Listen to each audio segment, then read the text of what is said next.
go ahead and get started here and start the recording. Welcome everybody to PTRU Liberation of Undermine, our second Bandit. One will go over the fight in a little bit more detail here and what in terms of what you do, and go over a VOD is the plan. But first, I would be amiss if I didn't address something important for the raid that's coming up here in a week and a half or so. And that is this right here. Most of you guys have probably seen it, but I do want to go over what this means for us and what I'd like to see. So for those of you that haven't seen it, they're doing what's called a turbo boost on the 13th. So when the patch drops on Tuesday the 13th in a week and a half, these things are all happening. So these things here are happening, delve improvements for your delve enthusiasts, but most importantly, the cap on gear is rising by 2 clicks, basically. So 2 upgrade clicks or 30 gilded crests in both heroic and mythic track gear. That can happen. This is important for us because it's a completely different philosophy than what they normally do. Normally, around this time, there are some major boss tunings and boss nerfs that will come through. Instead of doing that, they're giving us more power. I think that's pretty cool, actually. I think that's a better way to do it. But it means that we have to be active and engage with it and take it rather than a nerf to the boss as we just log in and it's done, right? A switch has been flipped for us and we don't need to do anything. Whereas 30 gilded crests into each slot of your gear is pretty big. I can talk about Dinar here in a second, but also crafted items get +6 item level as well. So 2 extra clicks on that. So they're keeping up in a parallel fashion. So because this is happening, which is kind of the biggest one, your cap is removed. You can soar to the ceiling very first thing when the patch drops. So there's a lot of different ways of thinking about this, but ultimately what's going to need to happen, especially for those of us that are mythic raiding and progging, which is all of you, we will want to be relatively active playing the game and trying to get those upgrades, get those gilded crests in so that we can take advantage of these buffs to us rather than nerfs to the boss. So hopefully, my vision for that is we get a little bit of a revival into WoW. We start playing a little bit more, running some keys together, and doing some Breakfast Club stuff. So I wanted to plant that in your brain because it'll take a little bit more time than we have been putting into the game for the last like 3 or 4 weeks, I would say. We've been chilling on our time in game for the most part. So this signals a significant increase. The other thing, I'm here, but I was late. Caligon, sorry. Awesome. Good to see you. So then the other thing is that the first Dinar chip is going to be available. It probably shouldn't be called Dinar because it's not functioning as Dinar. It's basically, if you haven't been keeping up with the drama, I don't know how you haven't, because everybody's talking about it. But basically, you can't buy an item unless you've killed the boss that the item drops from, at least on the relative difficulty level. So like for us, we wouldn't be able to buy anything right now from Sprocket onwards. That changes the calculus on how we'd want to use the Dinar. Now, just in general, our gearing philosophy has always been the same, and it remains the same with this. We care about power and best gear that we can get for prog right now, right? Some of you may want to be tempted to hold on to this and, hopefully pick up something mythic from Muggsy. But the sad truth, unfortunately, is that by the time we kill Mythic Muggsy, the value of that item that you're going to purchase is almost nothing. We want items for prog. So for most of us, there actually are things that we can purchase. The Jaster diamonds, especially for a lot of us, are looking pretty good. Take a look at your upgrades for that next week and start making a plan as far as what you can do for those upgrades. But yeah, Jaster's still being like more than a 1% upgrade for a lot of us is a big spike on the heroic. Now, if you already have one, your calculus changes for sure. If you can pick up something from Sprocket, like the healers. You can all watch it on Benny's with sound. Okay, Callion and Calthea, your audio, you got to fix it because I can hear your conversations on the side and that you're not paying attention to what I'm saying. Okay. I'm paying attention. You just said if there's 1% upgrade on Jasters, we should grab it. But if you don't have it, the calculus Keep changes. talking. I got every word. Okay. Thanks. Yeah, mute him. I got the power to mute him. So maybe probably for healers especially, the Mr. Pick Me Up is just going to be the go-to thing for us because this will be downed for sure. So we can pick that one up right away and we don't need to worry about the Jaster's thing. But a lot of us won't have a huge upgrade that we can pick up off of this boss, and we'll be waiting for One-Armed Bandit to go down. Now the next coin, there's going to be 3 coins. It's once every 3 weeks, so it'll be right about the time that we're going to be looking to kill One-Armed Bandit that the second coin will drop. And so those of you that are looking to pick up House of Cards or whatever off of this boss, that will probably be where you'd want to pick that up, is with the second coin, or whatever you want to pick up mythic wise from that. But as far as mythic loot from Mugsy or Gallywix, it's not going to be that useful for us. So we're probably not going to be able to do that unless we prog pretty quickly and you don't have anything to use your third coin on. You might be able to just sit on it. That's valuable. I'm not going to tell you what to do for you, but I just want to impress upon you that in general, looking bis at the end of the tier is not as important as just being as strong as you can be right now for prog. The more that we can leverage these things into strength for prog, the better off we all will be.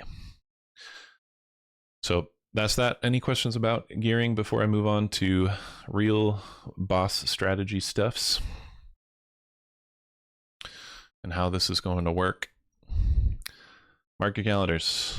The 13th is when this drops. So I'd love to see you all in there taking advantage of it.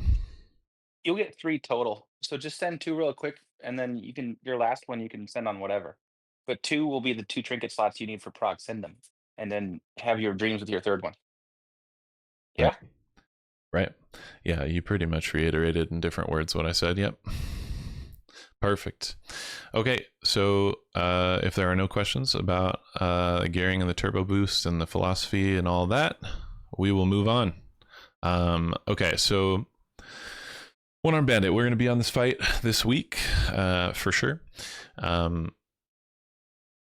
This is basically, this first thing is kind of just a mock-up as far as what I expect in terms of where we're going to be dropping the area denial puddles. So you can play around with it. Originally, when I posted this, Yerpal and Mazza, I had this one over here, and then the gap was here.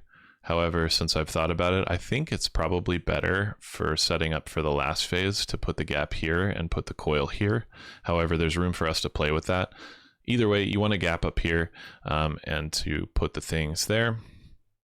And then, yeah, Yerpal will be placing the first coil here. I believe Yerpal will be tanking the boss first, Mazza second. And then Mazza will be handling moving the boss around from ad to ad, whereas Yerpal will be handling dropping a little bit more of the big hits and also placing the coils. The coils do drop as soon as he is done with his payout cast. So wherever the tank is standing, so wherever Yerpal is standing at that point. In general, this doesn't change too much for in terms of positioning for ranged and healers. There's a little bit of positioning for melee to think about, but mostly it's just kind of a add priority damage fight, where we need to focus down the correct ad and have them die at the correct time, as well as for them to be disarmed with the coin as we go. I don't think I want to get to that just yet. So the first one is we'll just kill coin and shock, and it will drop this coil right here.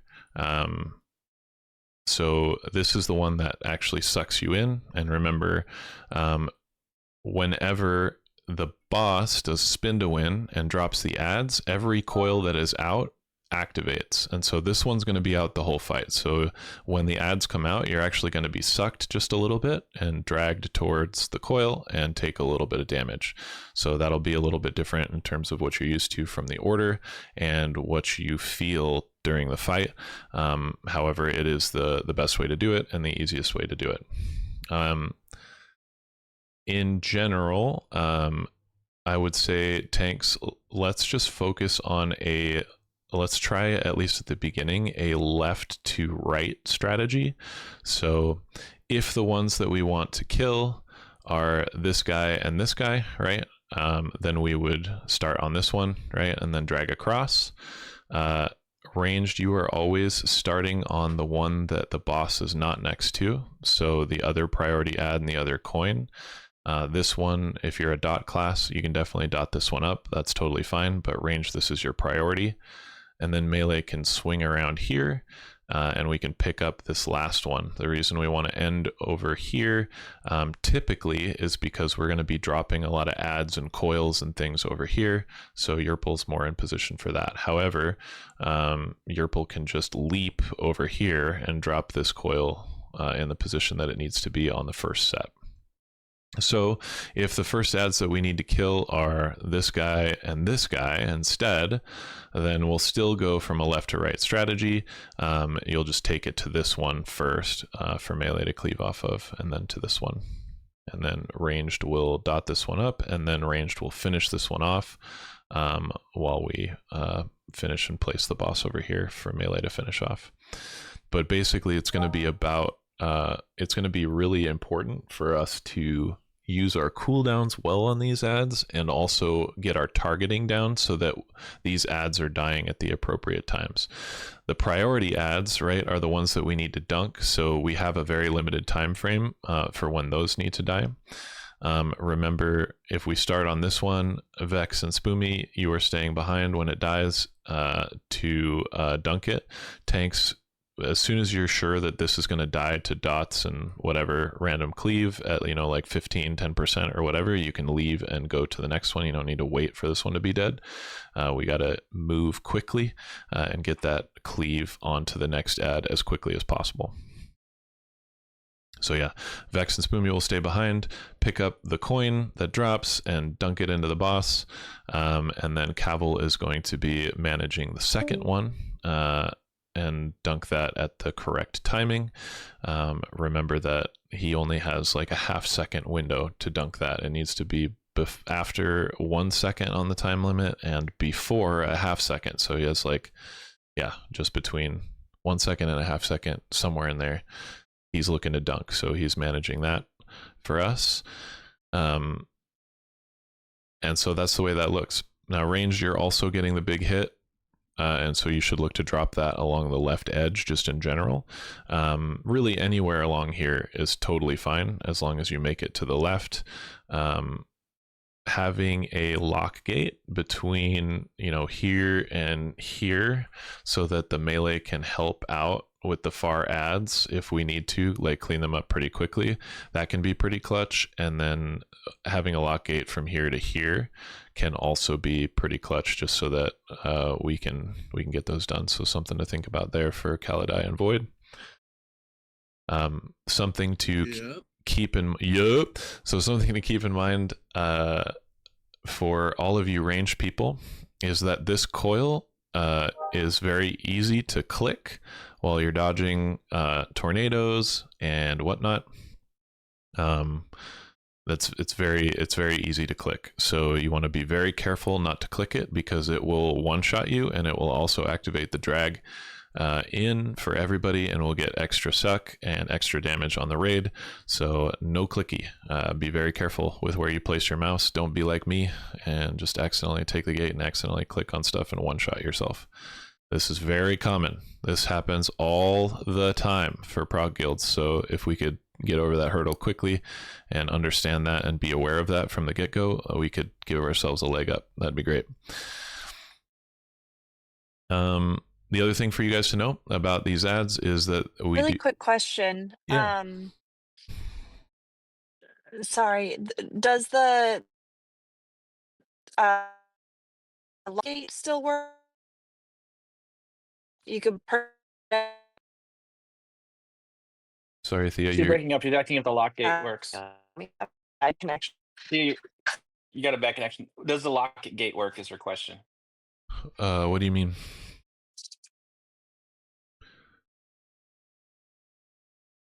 I don't know what you mean. Does it work? Yeah, it definitely works, but I don't think that's your question.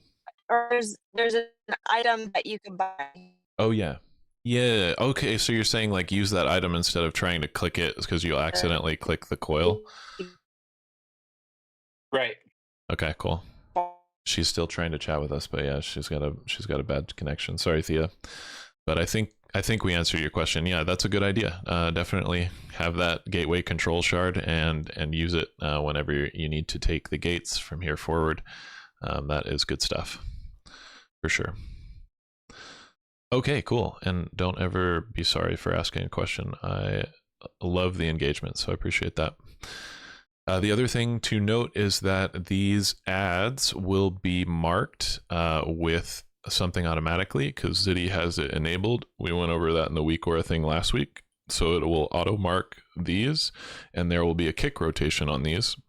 Mages are assigned to first kicks on these, whereas some of the other range players are assigned to second kicks. We should not need more than 2 kicks, and once we get good at the fight, we won't need really more than 1. But just so that you guys know, this is going to be assigned, and we'll have the the weak aura that has the interrupt assign on it set up for everybody there. So you can expect that to be happening, and that's how that's going to be assigned. Cool. All right, so second set of ads comes out, right? We've done the coil, we've done the clicky. Now second set of ads comes out, and we are killing. We're going from left to right.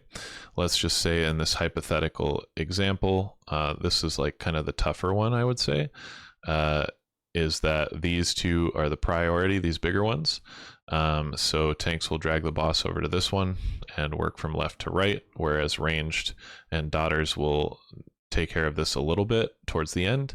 But melee really won't have much time to get on this unless they like take the gate and help finish towards the end. But we finish over here because we need to drop the ads over here on the right side. And so that's what, and then just so that you guys know, this is going to be the hardest set right here, is the second set. And the reason that we do that early is just to get it out of the way. Also, it does not repeat like some of the other sets where they have coils and stuff associated with them. These are just ads that spawn. But this is the hardest set of ads because there's multiple of them and they are not CCable. You cannot stun them. You cannot knock them back. You cannot slow them. You can't do anything to these ads except for kill them, and they need to die. So guilds have come up with a move called the hook. It's actually not called the hook. I'm just calling it the hook, to deal with this. And basically what needs to happen is we'll have a green marker on the right side. We will bait. So melee will want to bait the coins right at the green and at range, and so we're basically playing in a line here, right? So the melee, the ranged are all playing in this line, and we kite the boss back as the ads all follow down this line. So along this blue line, we're just going to kite the boss, and the ads, just imagine them coming along with us. The ads will fixate on a random player, And so if we're all stacked, we can actually guarantee that these ads all stay stacked as they move towards us. And then the reason that this is called the hook is that as the ads get closer, so imagine the ads are with the boss because the tanks are dragging it back, we still need to kite. However, the coins hit the wall, and so we can't go back any further. So we just need to agree and kind of hook back towards the coil here, towards the middle, and they should die kind of around this time, but we can finish them off here. Those of you that can blow some stuff up, just so that you know, there is some tech where, like, if you are fixated with these ads, since like Subrogue's really good at blowing the setup, you can vanish and put an ad on somebody else. Also, please note that after, I think it's 15 seconds that they've been alive, they will randomly fixate on another player, so they can pick another one. So Melee, be really aware of these ads. They need to die quickly, but also you want to be careful not to be hit by them. So this is the hardest section right here. If we can get this one down, then basically the rest of them are a lot easier than that, and very similar as well, but just easier to execute. But yeah, this one's very tight on positioning. This one as well, while we're setting it up, at least for now, our strategy will be like after we drop the coil, spin to win comes out, the second set of these 3 ads comes out. Melee, we're looking to have you bait the coin onto your own ad. So this one will become vulnerable because you baited it onto this one, where the boss is. And swabbles will hit the outside ones, or the ones that the boss is not next to. So that's a weird one. At least we're going to try that strategy for now. The reason that you would do that strategy is so that the boss has less coins out. So like the more coins that are out in the room, the boss has more stacks. So swabbles could keep coins from previous stacks and then hit all of them, and then Melee doesn't have to bait. However, that means that the boss has extra stacks and is doing 10% more damage all the time. And since we're 3 healing, reducing damage taken is a priority. So Melee will want to bait that one on the second set of ads into their ads. So having a countdown timer for Melee on payline, I think, is huge. I think you'll want to get into your bigwigs, put a countdown on payline 100%, because that's where that is, and you'll know. Every other bait Melee, you'll just want to bait towards the center of the room. So just be on the side of the boss, wherever, towards the center of the room, because this groups it up so ranged actually has a chance to pick up the buff. But even more importantly than that, it also groups up the coins so that Swabbles doesn't, let's say, have to run into Africa to try and get that coin. The coins are also spawning groups, so he can manage those a lot better. So all of your baits pretty much go through the center of the room except for that one, and this will hit the ad and then disappear, and then make it vulnerable to kill. It won't be able to go below 25% until it's been hit by a coin. So that'll be the setup for that. So if we get that bait right, we get all the kills on all these ads, and we get the dunks, then we get to set up for the hardest part after that as well, with killing these ads and doing the hook kite. Cool. Any equestrians about basically how this fight works and what's expected and why we're doing what we're doing and all that? I'm sure there's some stuff that I've missed. I can go over some more specifics here really soon, but I just wanted to open it up before moving on. So for the ad spawns, are they going to be like the small ads that we have to kite? Are those always going to be in a consistent spot, or is it going to depend on which of the coins or which of the ads we're killing, I guess? Yeah, good question. So I'll be dependent upon the tanks for leaving a gap. Like like it's depicted here, and we will spawn the ads in the gap. That's the plan every time. He spawns ads basically wherever he's facing, like in front of him. So as long as the current tank positions themselves in the gap, he will spew ads out right in front of him, next to that. So yeah, they should be in a consistent spot every time so that we can execute this. The only thing that really is RNG about this fight is which ads have which coins, and so we can't predict that. So like where we start and where we finish. So getting some rules down as far as how we're going to DPS these down. Remember, DPS, you are using CDs only as the ads spawn, never on the boss. You never use CDs just on the boss when the boss is up. These ads are so important. It's the reason that we're running 3 healers and an extra DPS person, and we just need to get the ads down. Remember that we will end up stopping damage on the boss during this fight. Most likely we will end up stopping damage and just sitting there twiddling our thumbs anyways for like 5 to 10 seconds during this fight. So it doesn't matter. Like, don't pop those cooldowns on the boss ever. Pop cooldowns on the ads. You know, some classes are a little diffy, right? And of course, like those of you that have 30-second cooldowns or whatever, and you'll have cooldowns back up for the next set of ads, I don't want to hear about it. But just in general, as a rule, that's what we should be doing. First pots can be either during these ads, if you're like a big AoE cleaver for these, or during these ads when they come out. Remember that Lust won't be until like 6 minutes and 19 seconds into the fight, whereas these ads spawn even the second set of them at about 1 minute into the fight.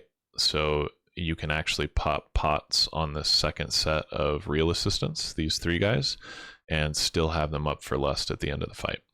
So you got some freedom as far as when you want to pop pots. A lot of what's recommended is that you'll pop CDs on the first set of ads, and then if you don't have CDs up, you'll actually pop potions on the second set just to keep it consistent, and so you have damage for both sets, especially because this set is weird and we have melee baiting into an ad and that sort of thing, and they need to get down, and then the boss needs to be positioned pretty carefully after that. Thank you for asking a question. That really helps spark some of my memory of things that I like to remember. Well, I mean, we do know, but what's the like the timer between ads? 50 seconds, basically. It's awkward. It's not perfect, but it's like about 50 seconds. Yep.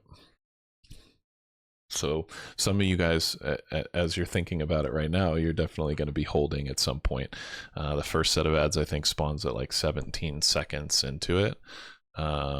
We can just look at it right now, actually. Let's take a look at Bandito.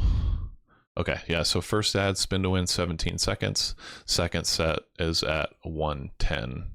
So that's like what is that? Is that 43? No, 53. Yeah, 53 seconds between those. But then this one, it's not quite equal, I don't think. Actually, it is. It's 100% equal. 53 seconds from 2 to 3. Yep, it's 53 seconds actually, exactly, between all of them. As helpful as that is with 2-minute CDs, right? So you might want to take a look at logs of like prog kills of people playing your class and where they're popping them, and get some ideas of what to do. But you'll also want to react to, you know, what sets are we struggling with? Like as a team, it's kind of going to be more important that our DPS is balanced and that we can reliably get the ads down than that you're getting more uses out of your CDs, especially in P1, right? Because like I said, we're going to be stopping DPS on the boss, so it's going to be more about reliably nuking down those ads and getting the coins dunked and getting the boss in position. Great question, and that'll help with planning for sure. Okay, so that's the hook. The hardest parts are pretty much over at this point. Mazza is clicking on this coil every time that spin to win happens, so that will delete some of the shocking fields out here. It deletes 2 every time he clicks it, so every spin to win will get some space back in the room. So he'll have to get used to that timing. Since it's going to spin to win, Mazza, there is a big hit that happens right before that, but Mazza doesn't have to worry about taunting because the boss will just go up here and spin to win, so Yerple's not in danger, so Mazza can click and then taunt off the boss from Yerple before the boss hits Yerple again with the big hit debuff. It won't be an issue. So that's the timing for tanks there. Second set of ads, we get, we spawn these as well. So this is Flame Bomb. You know, so we'll drag the boss around, get all these, we'll dunk it, and then Yerple will position the boss up here. I believe it's Yerple that will do all of these. Yeah, I think so. With these ads, there's 3 of these. They're bigger ones, and there's some things to know about this set.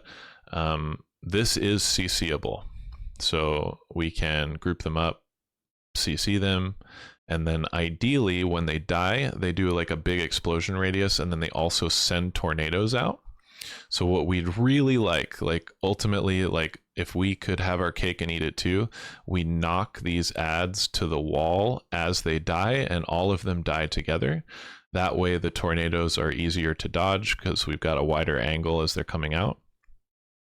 But also, so yeah, just imagine some tornadoes coming out from here. But also, yeah, if they die at the same time, then it's just way easier for that to dodge them, right? And remember that all tornadoes in this fight, they go out along a path, and then they'll come back along a path. So melee, watch out, especially on that come back. It's very easy to forget about it because they've been gone for about an eon, but they will come back. So, and this applies to the dispels that happen as well. The other thing for us to think about as far as for those dispels, so imagine that this is the Withering Flames. Withering Flames, every second that it's on you ranged, it does it reduces your HP by 10%. So if you have Withering Flames, and it also does a dot damage to you. So if you have this, you run out of the group, you're not getting AoE healing, you have reduced HP, you're taking a dot, and the boss casts its AoE, you're in big doo-doo, right? This is the only spot that you would really, really need personals for. So definitely send personals when you go out. You guys also have a macro that I've included in the note, and it's also in Discord that we went over last week, but you want to hit that macro that you're ready for a dispel, but also make sure you're comfy with once you hit that macro or even before hitting those personals while you're out there, especially if you're paying attention to the boss and it casts its smog. Yeah, you're in big doo-doo. So take care of yourself, hit those personals, use them very smartly here. That's there. I do have some ideas as far as for the, sorry to bounce around from subject to subject, but D&D slows. I did want Spoomy to lead with stun, so you can wait a little bit, Spoomy, and like let him kind of come in and then stun him. You don't need to like do it instantly, right? Because you're not trying to stop a cast, you're just trying to keep them like clustered where they are. Yeah, and so like they can get knocked into the wall. Yeah, so like, and then yeah, knocking them into the wall at the end. I'd like Halt to be responsible for the knock at the tail end when they're about to die and getting used to that timing. And then Spoomy, if like they kind of spawn with like one, let's say like out here, because they kind of can do that in a weird configuration, I would actually just ROP this one in, and then they're grouped up for stunning and DPSing a little bit. Let's start with that as far as like how you want to look to use your utility, and we'll adjust from there. But I think that's a good start. And then Vex, you can look to follow up that stun if we need another stun on them. But yeah, this set is a lot easier because it just dies basically right on the boss. But yeah, it's got that big circle, and then it shoots out the tornadoes that come back. Now, I've been yapping for over 30 minutes, so I want to wrap this up. There are some other sets to go over, and I have some plans for the end as well, some ideas, but I don't want to overload you guys. That's a lot of yapping and a lot of information. Unless you guys have any questions or discussion you want to have before we close it up, now's your Just time. one for me. Yeah. Do I feign if I get picked by any of those bombs? Just right away? Ooh, good question. I don't think so. No. No, I think you keep it on you because you'll actually have some time to group with us, even for the hook, right? You can group with us here because these will already be dead. You've already sent your coins, and then we're baiting these coins out so that they're in a good spot. You just wouldn't come with us, right? So if there's one still on you at this point, you could probably feign this off so that you can send these coins. But Gotcha. in general, I would just keep it on you. I don't think I asked last week, but do I have one healers more have to quick do question anything too. Oh yeah. with the dispel, or is it automatically going to show up on the liquid core? Yeah, so it should, yeah, you might need to enable it in the WeakAura package. Let me take a look into that and I'll post something in the healer chat. But yeah, the way that it should work is that you should see a red glow on the player, like just around their frame. You should see a red glow, and then when they press the macro, it should turn green. And that's all that it should do. I believe what it does is it turns green for just one of the healers, so it just assigns it to one of them and it'll stay red for the other ones. Okay, sounds good. Yeah, go ahead, Thea. I have a quick question. Okay, you guys can hear me? Yeah, you're sounding better now. Am I breaking up at all? Okay. Okay, good. So for the interrupts, the mage is assigned to the first interrupt. Are we each assigned a different ad, or are we all just on the same one? Yeah, you're all And assigned to just different ones. However, you will be on the same okay. marker. I don't know right off the top of my head. This is something we'll get used to pretty quickly, but I don't know if these marks that I'm putting out are correct of what the auto marker will do, but it will auto mark them from left to right the same way every time. So your kick will be on the same ad, right? So if you're I don't remember what you're assigned to, Thea, but let's say theoretically you're assigned to Skull, you will always be assigned to this left ad. Now you'll kind of know if we're DPSing down this left ad and melee's on it, we'll actually kill it before it casts, so you don't even need to worry about it. It's really these off ads away from the boss that will be up for longer that will cast, and those people need to be aware to kick. But let's say you're assigned to Skull and it starts on the right, then you know, okay, I got to keep an eye out for that one. The WeakAura should give you an air horn and make it like super obvious the cast is happening and remind you. That's the whole reason that we play with that WeakAura. But you'll start to figure out the pattern and know when it's like, oh, I really need to watch this, or oh, we killed my ad right away, so you know I'm done and I'm in the clear on my kick. But yeah, one of these will be Thea, one will be Ziddy, and one will be Caligon. Not necessarily in that order. I could look it up, but that's basically the way it's set up. Good question. Thanks for asking questions about your assignments. That's huge. All right, that's a long yap. That's a lot of info. As usual, I am always available to talk about the fight. I love to talk about these fights. We will be on this fight this week, 100%. Should be on it for most of Monday. And it is a doozy. This fight is a lot harder than the ones before. So, but that's exciting. We like a challenge around here, so I can't wait to see what y'all do. I'll just be outside the raid, you know, just talking and, you know, eating popcorn. Not really worried about it. All right, GG y'all. Thanks for your time and attention. Have a good night.